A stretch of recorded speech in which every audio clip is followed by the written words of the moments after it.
On this program, we speak quite a bit about climate change, and typically we focus on the damage that it's doing to our coastlines and cities. Also, how it impacts humans. But in the wake of a new UN report about the devastation that people are actually doing to life on our planet, that might change. In a minute, I will speak to one of the scientists who worked on the report. But first, let me give you some facts and figures. Shrinking habitats, climate change, and pollution, they're threatened to make 1 million, that's with an M, different species extinct.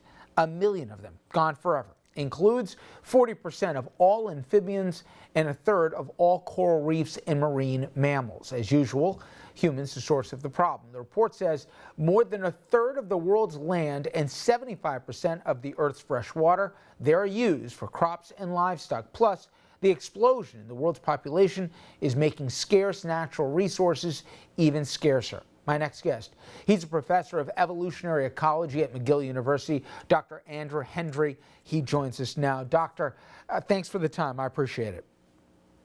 It's good to be here, Rich. You know, I think, or at least I found over the years, that at times the eyes will glaze over from the public, whether they feel there's a hopelessness to whatever the findings of a report are, or they still don't really believe it'll have a consequential impact on them. Before we talk about the impact it'll have to the global economies, etc., just talk about the scope of what I just said. We've never seen anything like this before. In 1 million species we're talking about, not a century from now, but much sooner. Just this morning, my wife was looking at the reports in the media about the 1 million species that are likely threatened with extinction. And she said, but I'm still teaching that there are only 1 million species that have been recognized on Earth.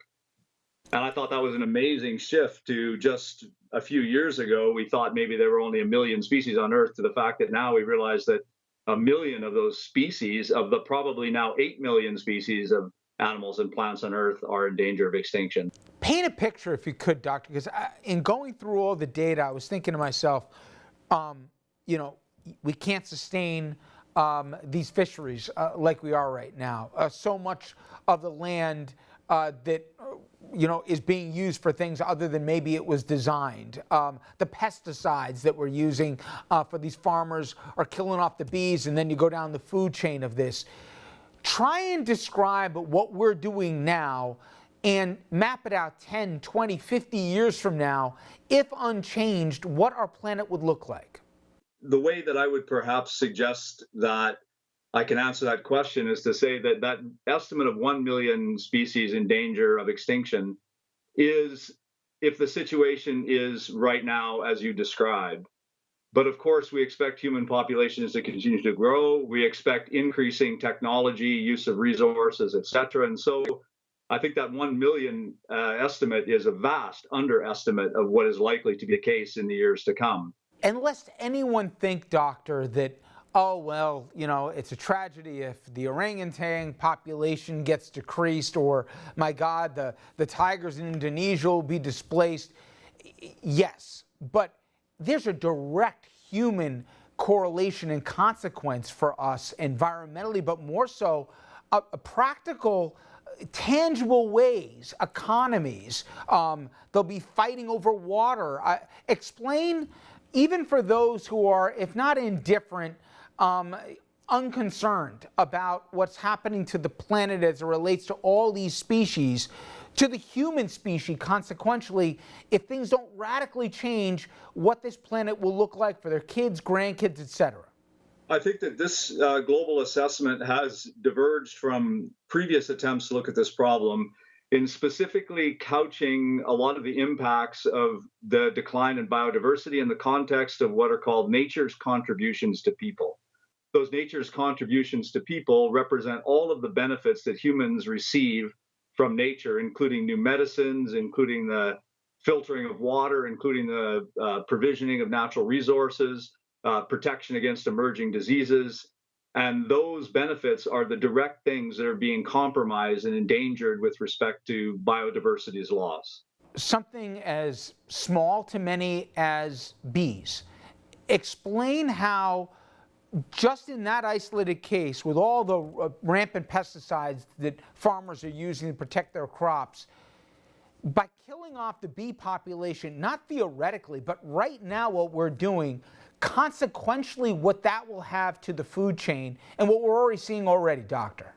I would first like to answer that in the traditional way by saying that the loss of and the colony collapse of bees will have a massive impact on most of the crops that we eat today, because most are animal pollinated and most of that pollination is done by bees.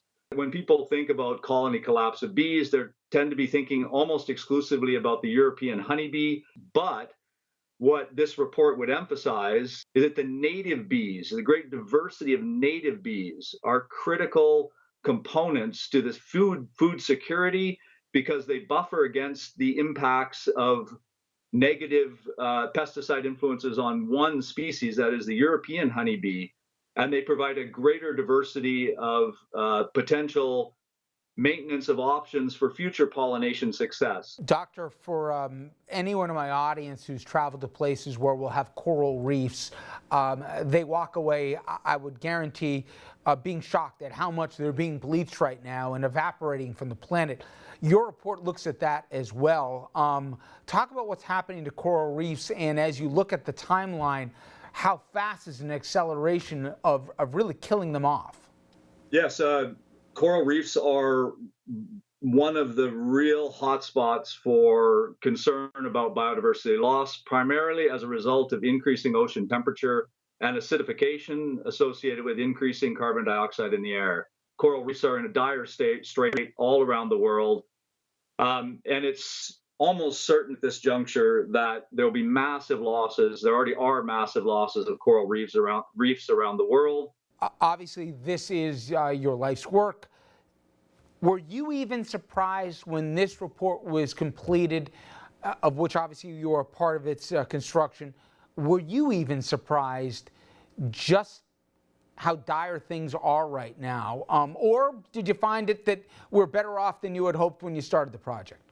I think things are about as dire as myself and pretty much everyone in the assessment expected before the assessment started. What the benefit here and the attention brought to the assessment is to make clear that this really is not something that scientists are jumping around and waving their hands about in some vacuum, but in reality, these are fundamental problems that are recognized when you do a global assessment. Dr. Hendry, I appreciate the time. Thank you so much. No problem. Thank you. Have a good day, Rich. All right, everybody, when we come back, we're going to bring you our special report on the homeless crisis. Also, huge controversy in New York City about the way they have needy families being treated by city management. Stay with us.